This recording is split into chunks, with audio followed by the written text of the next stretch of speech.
It's Elvis Presley in 20th Century Fox's exciting new motion picture. You should have heard this knocked out jailbird sing Let It Rock. Everybody let it rock. Elvis Presley died today. He was 42. He was found at his home in Memphis, not breathing. The doctor does claim that Elvis Presley is still alive, and he says he can prove it. Came into our restaurant and ordered a Whopper with cheese, no onion, and a fry and a drink. And I see Elvis back there. Elvis? So the question remains, is Elvis Presley still alive? Well, the answer...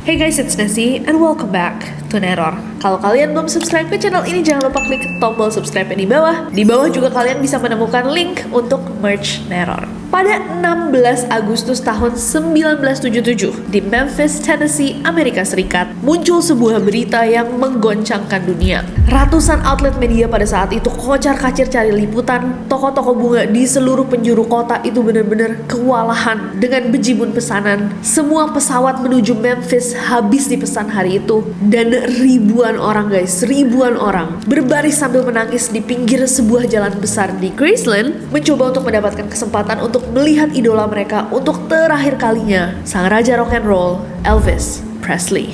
Menurut reportase resminya, Elvis Presley ditemukan sudah tidak bernyawa di kamar mandi rumah mewahnya di Graceland oleh tunangannya Ginger Alden. Alasan kematiannya diberitakan sebagai cardiac arrhythmia atau serangan jantung mendadak. Tapi di hari itu, mengiringi tangisan dari ribuan fans yang berbaris adalah desas-desus keraguan bahwa Elvis tidak benar-benar kehilangan nyawanya.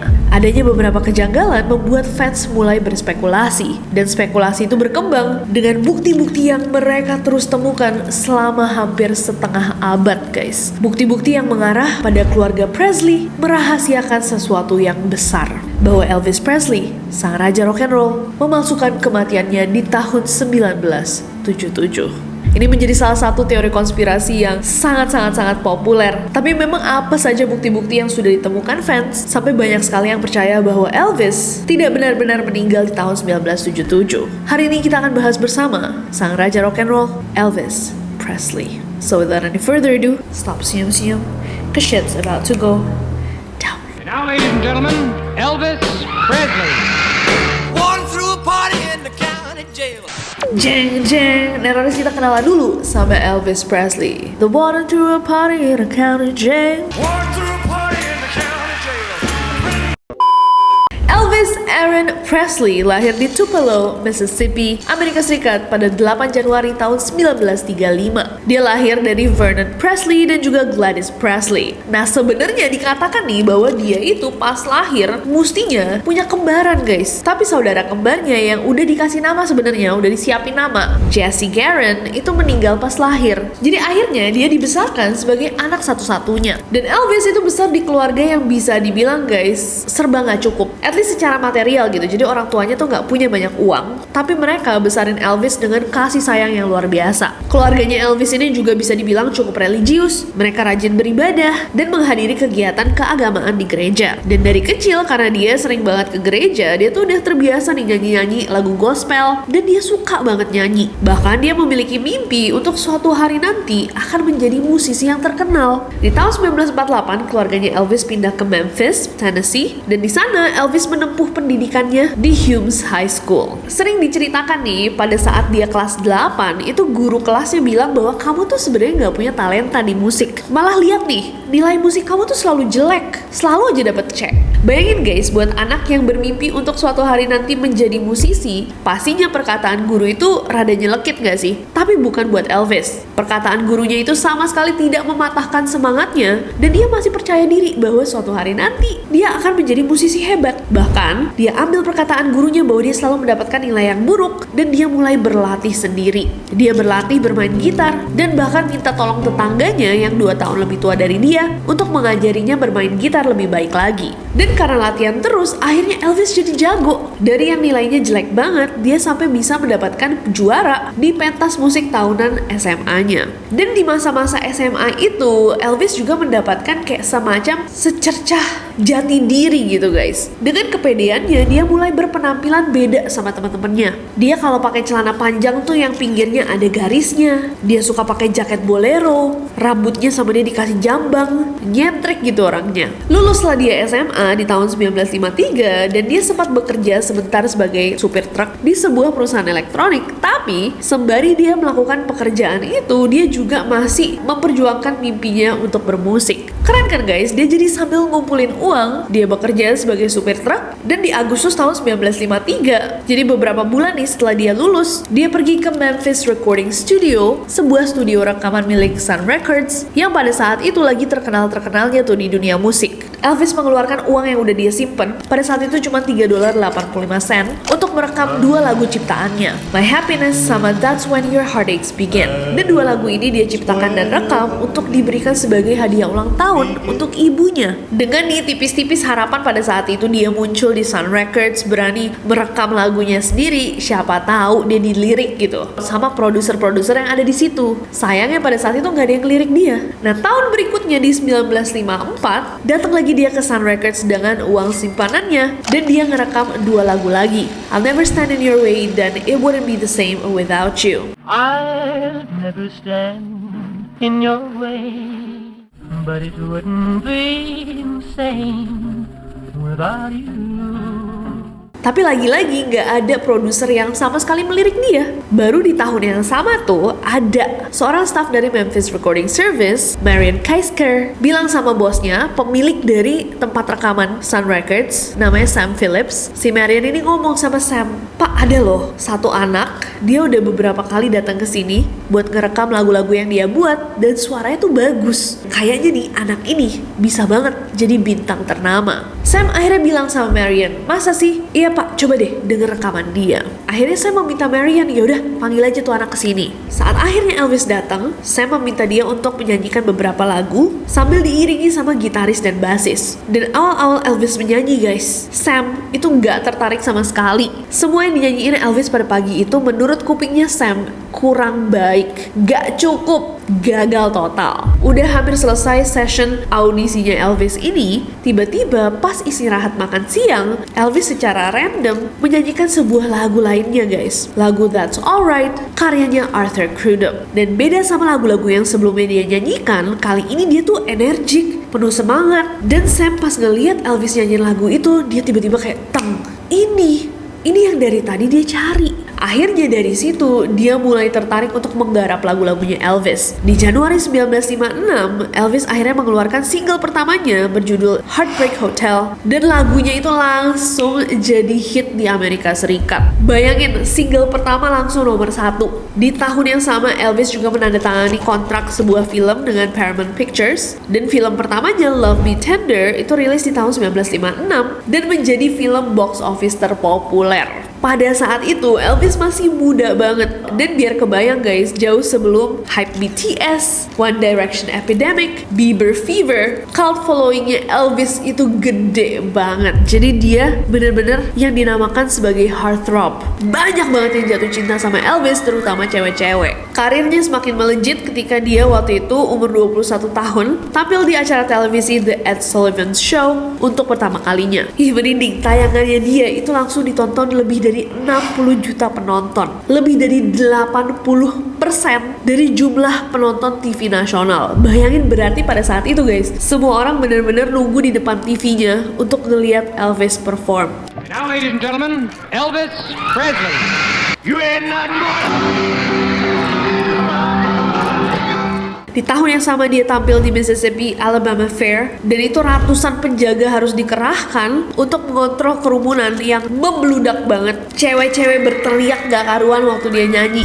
Ada yang nangis, teriak, pingsan. Dia benar-benar dicintai secara ugal-ugalan pada saat itu guys. Di tahun 1957 dia kembali mengeluarkan sebuah album, Elvis Christmas Album. Itu langsung menduduki puncak tangga Billboard selama 4 minggu dan terjual lebih dari 20 juta kopi. Dan album itu menjadi album liburan terpopuler di sejarah Amerika Serikat. Jadi baru aja 2 tahun nih dia masuk ke dunia musik. Dia berhasil menjual lebih dari 500 juta rekaman di seluruh dunia, bahkan dipercaya sebagai orang yang merevolusi musik populer di Amerika Serikat. Semasa hidupnya, dia merekam lebih dari 600 lagu, gak ada satupun yang dia tulis sendiri. Kecuali berarti 4 yang pertama yang dia tulis buat ibunya. Dia mendapatkan 3 penghargaan Grammys, dan 18 dari lagunya itu pernah menduduki peringkat pertama di Amerika Serikat. Dia juga membintangi 31 film dan 2 film dokumenter tentangnya. Dan setelah berkarir sekitar 1 dekade, dia akhirnya menikah nih dengan seorang perempuan yang sangat-sangat dicemburui sama wanita-wanita seantero negara bernama Priscilla Beaulieu. Dan 1 tahun setelah menikah, dia dikaruniai seorang anak perempuan bernama Lisa Marie. Di awal kehidupan mereka bersama itu mereka happy banget, tapi sayangnya di awal 1970-an pernikahan tersebut mulai berantakan sampai akhirnya terjadi perceraian di tahun 1973. Dan selain masalah rumah tangganya, Elvis juga memiliki masalah dengan dirinya sendiri. Salah satunya adalah kecanduan terhadap obat resep. Jadi dia pernah sakit, dikasihin resep obat kayak semacam painkiller, obat penghilang sakit. Habis itu dia kecanduan sampai pernah dirawat di rumah sakit. Walaupun begitu, melalui itu semua dia tetap terkenal, masih melakukan tur konser, masih tampil di sana-sini. Sampai pada 26 Juni tahun 1977, Elvis itu tampil di Indianapolis. Setelah konser, dia pulang ke rumahnya di Memphis, Graceland, untuk mempersiapkan tur berikutnya yang akan mulai di tanggal 17 Agustus. Dan 1 hari nih sebelum konser yang dimaksud itu mulai,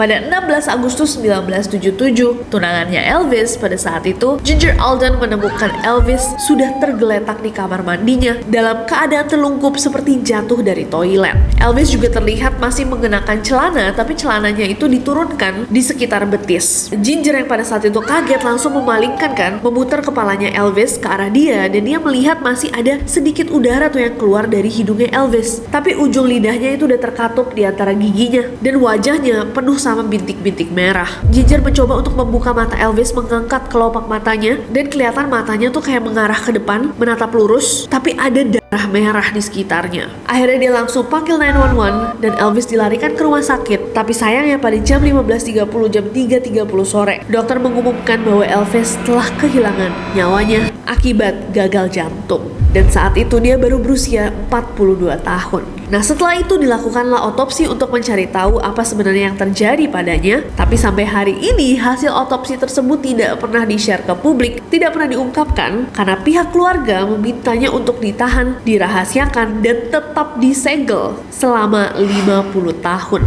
Yang berarti bahwa hasil otopsi tersebut akan di-reveal atau diungkap ke publik pada tahun 2027 mendatang. Ini juga dramanya sama dokternya panjang dan gila banget, nanti kita bahas. Nah, ada 2 kejanggalan lainnya yang merebak di masyarakat pada saat itu juga. Yang pertama adalah hasil dari otopsi. Dokter itu mengatakan bahwa Elvis meninggal dunia karena aritmia jantung. Aritmia jantung itu adalah gangguan irama jantung yang menyebabkan detak jantung tidak teratur. Tapi diagnosis ini memunculkan tanda tanya karena ternyata aritmia jantung itu hanya bisa dipastikan pada tubuh manusia ketika orangnya masih hidup, bukan pada orang yang sudah meninggal. Kejanggalan satu lagi adalah bahwa walaupun keluarganya tuh sangat-sangat menutupi hasil otopsi Elvis yang tidak akan dibuka sampai 50 tahun itu, tapi tiba-tiba saja beberapa minggu setelah Elvis meninggal dunia, hasil toksikologi malah diumumkan. Dan karena hal itu dan juga kejanggalan-kejanggalan lain yang ditemukan para fans, muncullah spekulasi-spekulasi liar mengenai akhir hidup dari sang raja rock and roll. Ada apa dengan Elvis Presley? Kalau memang tidak ada yang dirahasiakan, kenapa hasil otopsi tersebut harus disegel selama 50 tahun? Menjamurlah banyaknya teori. Now, ladies and gentlemen, Elvis Presley. One through a party in the county jail. Sekarang kita akan bahas teori-teori yang ada dan bersirkulasi tentang akhir hidup Elvis. Yang pertama adalah bahwa bener nih, dia kehilangan nyawanya di tahun 1977 karena penyakit kronis. Lebih tepatnya penyakit sembelit kronis. Jadi menurut portal berita The Mirror UK, ada sebuah laporan rahasia tentang apa yang sebenarnya terjadi sama Elvis. Dalam laporan tersebut dituliskan bahwa Elvis itu sebelum dia meninggal dunia menghabiskan waktu berbulan-bulan mengurung dirinya di kamar dan hanya mau makan cheeseburger guys, burger keju. Jadi ini sekitar beberapa tahun nih sebelum dia akhirnya kehilangan nyawanya. Dituliskan juga bahwa sepanjang tahun 1975 bahkan Elvis itu menolak untuk mandi, dan karena hal itu muncul banyak luka di sekujur tubuhnya. Karena pola hidupnya nggak baik, makannya juga nggak bagus, ditambah lagi dia konsumsi obat-obatan, katanya Elvis menderita sembelit kronis. Dalam reportase rahasia tersebut dituliskan bahwa di dalam ususnya ketika dia meninggal ditemukan tinja padat yang sudah mengendap selama 4 bulan. Dan karena laporan rahasia ini, muncullah sebuah teori bahwa penyebab sebenarnya Elvis meninggal dunia itu adalah karena penyakit ini lagi parah-parahnya. Dia mencoba untuk buang air besar, tapi nggak bisa sampai dia akhirnya terjatuh dari kloset. Nah sebenarnya ini sebuah teori yang bisa dibilang bisa aja nih dikarang sama orang. Tapi Warlick, kepala penyidik dari kantor kepala pemeriksa medis Tennessee yang pada saat itu juga hadir pada saat otopsi Elvis Presley dilakukan, mendukung juga teori ini. Warlick pernah mengatakan sembelit kronis yang dialami Presley disebabkan oleh penyalahgunaan obat resep selama bertahun-tahun dan pola makan tinggi lemak dan juga kolesterol. Sederhananya, tekanan saat mencoba buang air besar menyebabkan aorta di perutnya tertekan sampai akhirnya menghentikan kerja jantungnya. Dan secara nggak langsung teori yang satu ini sebenarnya rada menjelaskan kenapa keluarganya tidak mau merilis hasil otopsi, karena bisa dibilang ini akhir hidup yang cukup tragis ya guys untuk seseorang di level Elvis Presley pada saat itu. Gimana menurut kalian? Apakah kalau misalkan memang benar terus dirilis ke publik, berita tersebut akan mencoreng nama baiknya pada saat itu? Coba komen di bawah. Teori berikutnya adalah bahwa Elvis Presley benar-benar kehilangan nyawanya akibat overdosis obat-obatan. Jadi dalam rekam medisnya, Elvis Presley memang diketahui udah bolak-balik rumah sakit. Di tahun 1973 dia dilarikan ke rumah sakit dalam keadaan setengah koma ketika menderita penyakit kuning, gangguan pernapasan berat, pembengkakan parah di wajahnya, perut buncit, tukak lambung, pendarahan, dan juga hepatitis. Semuanya pernah dia derita di umur yang masih muda banget. Di tahun 1975 dia dirawat lagi karena tekanan darah tinggi, kolesterol, dan menderita megakolon. Jadi ususnya itu membesar sehingga memungkinkan racun membanjiri tubuhnya. Beliau juga diketahui sempat setidaknya 4 kali overdosis dan itu hampir merenggut nyawanya. Dan ternyata diketahui bahwa Elvis itu sudah mengonsumsi amfetamin, opioid, dan obat penenang sejak dia masih remaja. Jadi tentunya banyak banget orang yang berspekulasi bahwa keluarganya seakan menutup-nutupi kematiannya karena alasan sebenarnya berhubungan dengan drug abuse, penyalahgunaan obat-obatan. Tapi ketika penyelidikan kematiannya Elvis Presley dibuka lagi di tahun 1994, pemeriksa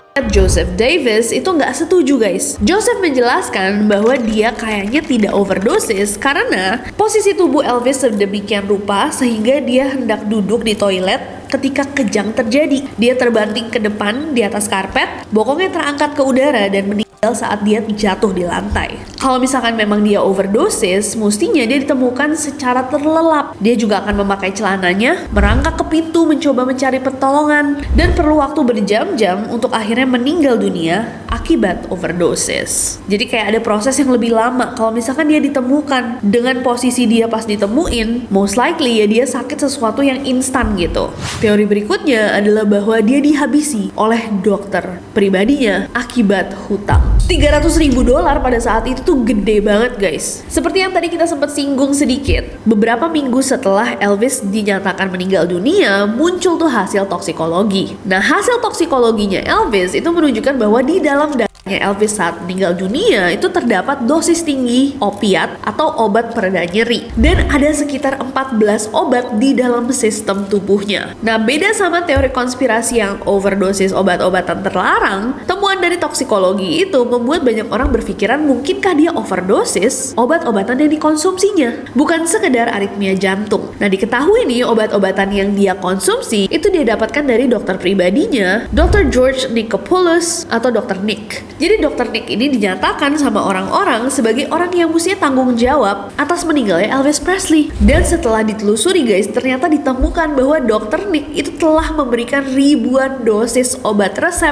kepada Elvis. Awalnya Dr. Nick itu ketemu sama Elvis di tahun 1967 ketika Elvis itu jatuh dari naik kuda, dia terluka, terus diobatin sama Dr. Nick ini. Dan ternyata pada saat itu pun Elvis itu udah mulai kecanduan beberapa obat. Aku baru tahu juga ada orang seperti ini, tapi ternyata Elvis tuh bisa kecanduannya lumayan parah guys. Kayak dia pernah amandel, dikasih obat amandel, itu itu dosis buat 1 minggu bisa dihabisin dalam 1 hari. Nah sama nih, waktu sama dokter Nick, dia kan dikasihin obat pereda nyeri. Tapi dosis yang diinginkan Elvis akan diberikan nih sama si dokter. Jadi kayak semacam kong kali kong gitu sama dokternya sendiri. Dan kecanduan obat-obatan ini akhirnya tambah parah.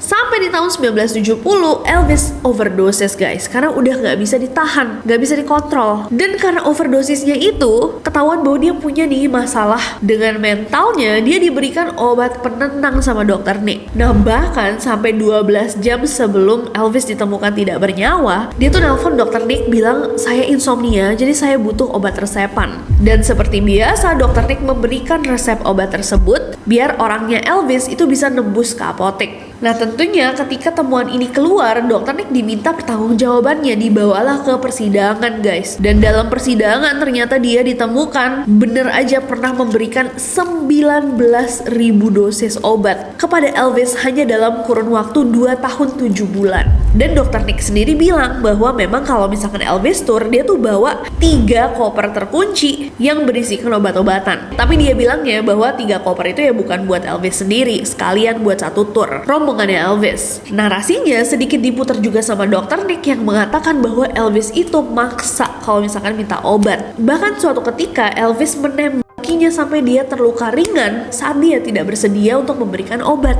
Dan dokter Nick juga menjelaskan bahwa setiap hari Elvis tuh cuma minum 10 obat. Enggak deng, 10 obat saat dia bangun di sore hari, 7 obat lagi sebelum pertunjukan, suntikan kafein sebelum pertunjukan, 5 obat setelah pertunjukan, dan obat penenang sebelum tidur.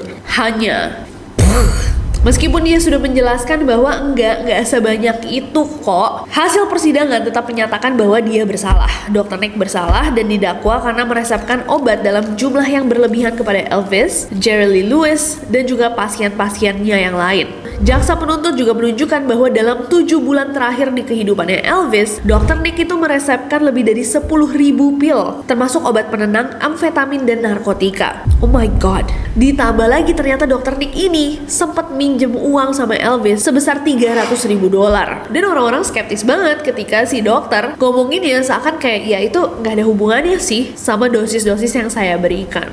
Sas gak menurut kalian? Tapi yang gila adalah persidangan akhirnya bilang bahwa Dr. Nick itu tidak bersalah, jadi dia dibebaskan dari semua tuntutan walaupun lisensi medisnya itu ditangguhkan selama 3 bulan dengan 3 tahun masa percobaan. Anehnya nih, 18 tahun kemudian di tahun 1995 Dewan Medis Tennessee mencabut lisensi medisnya Dr. Nick secara permanen. Apakah akhirnya mereka memutuskan ya sebenarnya nggak bener sih itu dokter, cuman 18 tahun telat? Gimana menurut kalian? Di tahun 2009 Dr. Nick sempat bilang, mereka tidak akan pernah berhenti mengejar saya. Mereka selalu mencari kambing hitam atas kematian Elvis. Saya bekerja sangat keras untuk melakukan semua hal yang benar dengan Elvis. Saya tidak menyesali obat apapun yang saya berikan kepadanya. Itu adalah kebutuhan.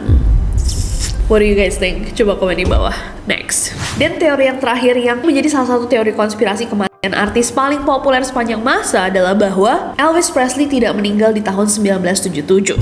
Dan beliau beserta keluarganya memalsukan kematiannya untuk melarikan diri dari ketenarannya, dari tekanan, dari kehidupan yang sudah tidak dia inginkan, atau dari masalah, sehingga dia bisa menjalankan sisa hidupnya dengan identitas palsu di daerah terpencil. Nah, kenapa teori ini bisa populer? Well, ada bukti-bukti yang sudah dikumpulkan oleh fansnya. Now, ladies and gentlemen, Elvis Presley. Walking through a party in the county jail. Yang pertama adalah hubungannya Elvis dengan mafia. Jadi, di dalam suatu wawancara bersama Time, Gail Brewer Giorgio, penulis buku terlaris tahun 1988 yang berjudul Is Elvis Alive? Apakah Elvis masih hidup? Mengungkapkan bahwa dia tuh telah meneliti ribuan dokumen FBI. Dan dari penelitiannya, dia menemukan bahwa di tahun 1976, FBI itu sempat merekrut Elvis sebagai agen rahasia untuk menyusup ke sebuah organisasi kriminal beranggotakan puluhan pemeras bernama The Fraternity. Jadi diminta nih si Elvis jadi agen karena ternyata Elvis tuh ada temennya nih yang emang udah ada di dalam The Fraternity. Nah, Elvis secara sukarela menerima tawaran tersebut. Katanya alasannya adalah karena Elvis itu sangat-sangat patriotis guys. Dia cinta sama Amerika Serikat dan sangat menghormati FBI. Dan mimpi banyak orang gak sih untuk jadi agen FBI? Nah, tapi diceritakan bahwa di tengah penyamarannya dia itu ketahuan. Akhirnya saat ketahuan itu dia didaftarkan didaftarkan, dimasukkan ke dalam program perlindungan saksi, Witness Protection Program. Nah, Galil bilang bahwa Elvis itu memalsukan kematiannya karena dia akan segera diakhiri oleh orang-orang di fraternity dan tidak ada keraguan mengenai hal itu. Gail menambahkan, apakah saya tahu bahwa Elvis masih hidup sampai hari ini? Saya tidak tahu. Yang jelas dia tidak meninggal pada 16 Agustus tahun 1977. Dan setelah cukup lama bukunya udah jadi bestseller di mana-mana guys. Pernyataannya Gail ini direspon akhirnya sama FBI sendiri, FBI yang bilang bahwa di dalam berkasnya FBI yang berkaitan sama Elvis yang jumlahnya memang ada lebih dari 760 berkas dari tahun 1956 sampai 1980, gak ada satupun yang menyatakan bahwa Elvis itu telah membantu FBI. FBI juga menceritakan bahwa memang ada satu folder mengenai Elvis, tapi itu juga karena Elvis sempat menjadi target pemerasan. Gimana bukti yang ini? Next, bukti yang satu ini menjadi salah satu bukti yang paling banyak diperbincangkan banyak orang. Padahal bisa dibilang cukup sepele guys. Ini cuman gara-gara satu huruf doang dan berhubungan sama batu nisannya Elvis. Jadi, ini adalah batu nisannya Elvis. Namanya tertulis sebagai Elvis Aaron Presley. Nah, banyak fans, diehard fansnya Elvis yang sadar bahwa kenapa ya keluarga itu memutuskan untuk salah mengeja namanya Elvis. Karena Aaron nama tangannya Elvis itu sebenarnya diejanya cuma pakai satu A. Dan nama Aaron yang diganti jadi pakai 2A itu baru digunakan setelah Elvis terkenal. Para fans berteori bahwa kalau misalkan orang meninggal, yang digunakan adalah nama aslinya, nama di aktenya. Kalau yang dipakai nama tenarnya, mungkinkah ini adalah indikasi bahwa yang meninggal itu adalah Elvis Aaron Presley, sang raja rock and roll. Elvis sebagai selebriti yang meninggal, bukan Elvis yang terlahir dalam keluarga mereka. Dan dari situ muncul keyakinan bahwa nama tersebut sengaja salah dieja karena Elvis sebenarnya masih ada di dunia ini. Gimana menurut kalian? Coba komen di bawah. Next adalah penampakan Elvis di Bandara Memphis. Jadi sesaat setelah diberitakan nih sama dunia bahwa Elvis Presley telah kehilangan nyawanya, muncul sebuah foto mencurigakan dari Bandara Memphis. Gak cuma satu orang yang mengatakan, ada beberapa penumpang pada hari itu mengaku bahwa mereka tuh sempat papasan sama Elvis. Dan dia kelihatan kayak orang biasa, kayak orang lagi sehat aja. Beberapa yang sempat papasan sama Elvis ini mengaku bahwa mereka melihat Elvis beli tiket sekali jalan ke Buenos Aires, Argentina. Dan tiket tersebut dibeli di bawah nama John Burroughs yang ternyata guys merupakan nama yang biasa digunakan Elvis kalau dia beli tiket-tiket hotel secara anonymous biar gak ketahuan gitu sama pihak hotelnya bahwa Elvis Presley akan nginep di sana. Gilanya lagi, ada seorang fan namanya John Sparks yang mendekati sosok Elvis di Bandara Memphis tersebut. Si John ini minta tanda tangannya Elvis dan si Elvis menandatangani tiketnya si John. Yang jelas katanya nih tiketnya guys sempat dibawa bertahun-tahun kemudian untuk diteliti sama para ahli tulisan tangan dan dikonfirmasi bahwa ternyata itu memang tanda tangannya Elvis. Nah selain itu, beberapa bulan setelah Elvis kehilangan nyawanya, muncul sebuah foto yang membuat publik berspekulasi. Jadi di tanggal 31 Desember tahun 1977, jadi di tahun yang sama dia kehilangan nyawanya, ada seorang fotografer Mike Joseph berkunjung ke Graceland Meditation Garden bersama keluarganya. Di sana dia ngeliat kok ada nih orang yang terlihat mirip banget profilnya sama Elvis Presley. Orang ini lagi kelihatan bersantai di dekat kolam renang. Dari bentuk wajahnya, bentuk badannya, sampai gerak-geriknya, kata Mike itu persis banget sama Elvis Presley. Coba kalian lihat fotonya, apakah menurut kalian mirip? Nah foto ini sempet rame banget guys, sampai akhirnya road manajernya Elvis, John Esposito, ngomong di interviewnya bersama Larry King bahwa orang yang dia di foto itu bukanlah Elvis, melainkan seorang penjaga bernama Al Strada. Ya emang ini sekilas banget ya, hardly bisa dibilang foto, karena cuma kayak bayangan. Gimana menurut kalian? Tapi entah lagi ya kalau misalkan ya ini fotonya, tapi dia kan ngelihat orangnya kayak apa.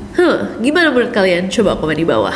Next ada wawancaranya Priscilla dan Lisa Presley. Jadi di tahun 2003, anaknya Elvis, Lisa Marie Presley yang sekarang udah gede ya guys, datang nih ke acara televisi di CNN. Nah di tengah interview, Larry King sebagai host itu tanya dong sama Lisa, sebenarnya pertanyaan yang bisa dibilang cukup umum. Dia nanya, apakah kamu pernah merasakan komunikasi dengan ayah kamu? Apakah kamu ngerasa kayak ayah kamu tuh ada di sekitar kamu? Karena beberapa orang mengaku bahwa mereka merasakan ayah atau ibu ibu mereka yang sudah meninggal berada di sekitar mereka. Jadi pertanyaannya mungkin lebih ke, kamu suka ngerasain gak sih bahwa ayah kamu yang sudah berpulang itu masih ada loh di sekitar kamu gitu, menjaga kamu. Nah, dianggap bahwa jawabannya Lisa pada saat itu cukup janggal karena dia tuh seakan tidak nyaman banget sama pertanyaan tersebut, menunjukkan gelagat yang aneh, dan di akhirnya dia bilang bahwa dia nggak mau jawab. Do you ever feel communication with your father? You ever feel a channeling? Some people claim that they feel their father or their mother departed around them. I don't know. We're getting into hairy. I mean, if I don't want to answer. 26 tahun setelah ayahnya meninggal, jadi orang-orang pada bertanya-tanya apakah memang itu adalah respons traumatik atau dia nggak nyaman karena dia takut jawabannya menjadi spekulasi-spekulasi lain. Tapi gimana menurut kalian? Apakah janggal atau enggak kok? Emang pertanyaannya nggak nyaman? Coba komen di bawah. Selain itu, di tahun 2005, Lisa sama ibunya, mantan istrinya Elvis Presley, Priscilla, juga melakukan wawancara di The Oprah Winfrey Show. Dan dalam wawancara tersebut, kayak ngobrol-ngobrol, mereka ngomongin gimana Elvis itu dulu memanjakan Lisa. Tapi Priscilla kayak keceplosan gitu guys. Balas omongannya Oprah, bilang, "It's exactly what he said the other day." Itu persis banget sama apa yang baru saja dia katakan beberapa hari lalu. Terus setelah dia ngomong gitu, dia kelihatan kayak gelagapan dan mencoba mengoreksi kata-katanya. No, he too grew up very, very poor. Yeah, poor. And it's exactly what he said the other day. Poor, right? Poor. Kalau kalian lihat interview tersebut, itu komentarnya semua orang yang percaya bahwa dia keceplosan, bahwa Elvis itu sebenarnya masih ada dalam kehidupan mereka. What do you guys think? Coba, next ada rekaman tahun 1981. Jadi guys, saking besarnya teori konspirasi bahwa Elvis itu masih hidup atau memalsukan kematiannya, itu sampai ada acara-acara TV yang benar-benar didedikasikan untuk mendiskusikan semua teori-teori yang bersirkulasi. Muncul bukti suara rekaman dari tahun 1981 yang jatuhnya 4 tahun nih setelah Elvis meninggal dunia, yang mengatakan bahwa dia basically telah memalsukan kematiannya. At the time, I had a beard and I lost a few pounds, and I thought it would be very, very hard for anyone to recognize me. Nah, beda sama dunia kita sekarang di mana AI bisa memalsukan segalanya. Kalian bisa mendengarkan Jennie Blackpink nyanyi kopi dangdut. Kalau aku pandang terlip bintang dan jauh di sana. Pada zaman itu tidak ada teknologi serupa. Yang ada adalah orang-orang yang bisa menganalisa keaslian dari sebuah recording, sebuah rekaman. Dan setelah dianalisis, ternyata recording tersebut dikonfirmasi merupakan suaranya Elvis beneran. Dari nada, irama, gaya bicaranya. Penemuan ini benar-benar salah satu penemuan yang mengguncangkan dunia pada saat itu dan membuat teori konspirasi ini bahkan lebih besar lagi dari sebelumnya. I received this tape in 1981 from Steve Chances from Florida. He had written a book called Elvis, Where Are You? Now on this tape, you only hear Elvis speaking. The person he was speaking to was edited out. This is the known sample of Elvis Presley stating the word music. This is a sample from the unknown tape recording showing the word music. The formats that were formed fall within the same frequency range through here, which would indicate a match. Basically, the known voice of Elvis Presley compared with the voice on this tape is the same. Gimana menurut kalian? Coba komen. Next ada telepon Miss Foster. Jadi beberapa hari sebelum Elvis kehilangan nyawanya, dia tuh sempet teleponan sama salah satu sahabatnya namanya Miss Foster. Di situ, di telepon tersebut, dia bilang sama Miss Foster bahwa turnya dia itu nggak akan ada kelanjutannya. Ini mengagetkan banget buat Miss Foster yang tahu bahwa Elvis itu kalau misalkan udah planning timnya bikin tour, nggak mungkin kecil kan, udah di planning jauh-jauh hari. Jadi nggak mungkin dong kalau beritanya masih di luar sana Elvis akan menjalankan tour tapi Elvis bilang gak jadi. Yang lebih aneh lagi, di telepon tersebut juga Elvis tuh menyampaikan banyak banget pesan-pesan perpisahan guys. Dan terakhir dia bilang, jangan beritahu siapapun ya tentang percakapan kita hari ini, dan jangan percaya apapun yang akan ditulis sama media dalam beberapa hari ke depan. Beberapa orang bilang bahwa Miss Foster itu bisa aja bohong kan, tapi ternyata dia membuktikan kejujurannya dengan menjalankan tes kebohongan dengan hasil yang mengatakan bahwa dia mengatakan yang sebenarnya. Ayo, gimana? Next adalah perilaku anehnya Elvis. Katanya nih, sebelum dia meninggal dunia, memang Elvis ini sudah berperilaku aneh untuk beberapa saat. Kayak dia menolak untuk memesan kostum baru untuk tour barunya. Padahal ini adalah tour yang ditunggu-tunggu banget, tour yang bakal besar banget, dan tour yang udah disiapkan dengan matang oleh timnya. Dan Elvis, ingat gak guys, tadi dari SMA aja dia udah berpakaian tidak seperti orang-orang lainnya. Jadi dia peduli banget nih sama fashion sense-nya. Tapi kok anehnya dia sebelum tour yang satu ini gak mau pesen kostum baru. Nah selain itu, Elvis tuh setiap konser selalu ngomong di akhir konsernya, "See you soon," mengindikasikan bahwa dia akan segera menemui fans lagi di tour berikutnya. Tapi di tour terakhirnya, di performance terakhirnya, dia tuh gak bilang "see you soon," dia bilangnya "adios." Dia ngomong secara lembut seakan berpamit. We'll meet you again. God bless you. Adios.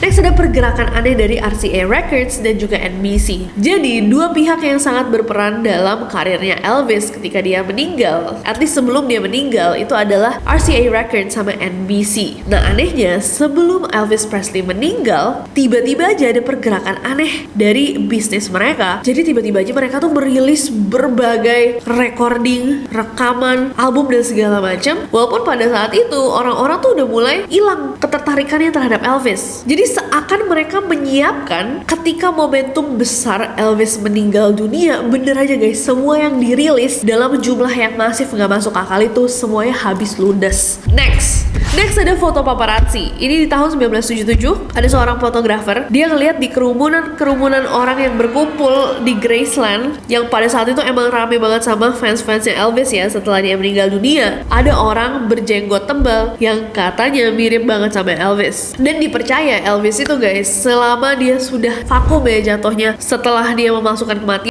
katanya karena dia masih terkoneksi sama orang-orang hebat di Hollywood, di Amerika Serikat, dia sering muncul sebagai cameo di film-film besar gitu. Kayak misalkan di Home Alone tahun 1990, dia muncul juga gak sengaja ketangkep kamera. Di belakang fotonya Muhammad Ali sama Jesse Jackson, dan adalah bejibun penampakan Elvis lainnya sepanjang sejarah selama setengah abad terakhir. Gimana menurut kalian foto-foto ini? Apakah memang dia atau satu dari 7 kembaran dunianya kayak aku dan Kira?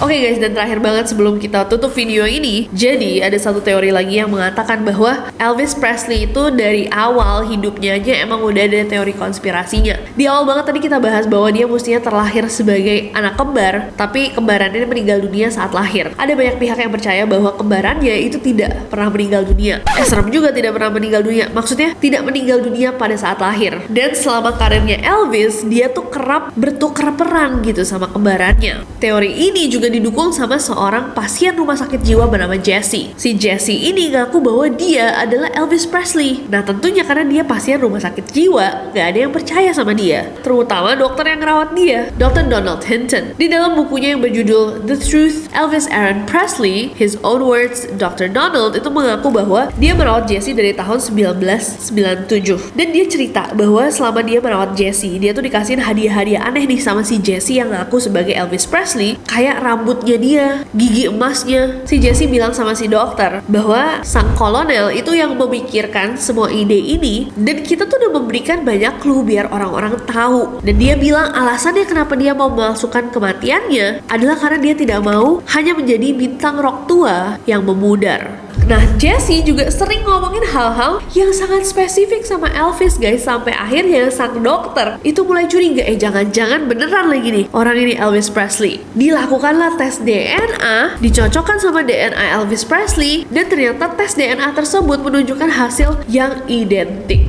Lagi-lagi nih, mungkin aja kan DNA-nya yang tersisa tuh udah lama gitu. Dites DNA-nya Jesse sama orang tuanya Elvis, dan lagi-lagi itu cocok. Nah, walaupun Jesse mengaku sebagai Elvis Presley, orang-orang percaya bahwa Jesse itu adalah Jesse Garon, saudara kembarnya Elvis yang memang ternyata punya masalah dan dibilang meninggal sejak lahir karena dia sebenarnya ada di institut mental. Dan dipercaya bahwa beberapa kali Elvis juga meminta bantuan dia untuk menggantikan mendengarkan Elvis ketika dia sakit atau butuh wawancara di mana, digantiin sama si Jesse ini. Kayak misalkan di Februari 1970 di Astrodome, Elvis interview, press conference, banyak banget orang yang sadar bahwa ada kejanggalan. Tingkah lakunya Elvis terlihat sedikit berbeda, dan Elvis kata fansnya matanya biru, sementara orang yang diinterview itu matanya coklat. Selain itu, Elvis diketahui memiliki jari kelingking yang bengkok, tapi di interview tersebut jari kelingkingnya lurus. Jadi apakah itu Elvis atau Jesse? Dan apakah Elvis memalsukan kematiannya dan menjalankan hidupnya sebagai Jesse? Wait, that's confusing. Menurut kalian teori yang terakhir ini maksudnya gimana? Coba komen di bawah. Terus Jesse yang asli mana? Jadi ada 2 Jesse. What do you guys think? Coba komen di bawah. Itulah tadi teori konspirasi tentang akhir hidup dari sang raja rock and roll Elvis Presley. Menarik gak guys? Sebuah teori konspirasi yang sebenarnya ya saking populernya menjadi salah satu teori konspirasi paling diminati dari tahun 1970-an. Gak sabar untuk bacain teori-teori kalian di bawah. Dan jangan lupa subscribe karena aku gak sabar untuk ketemu kalian lagi. Bye-bye.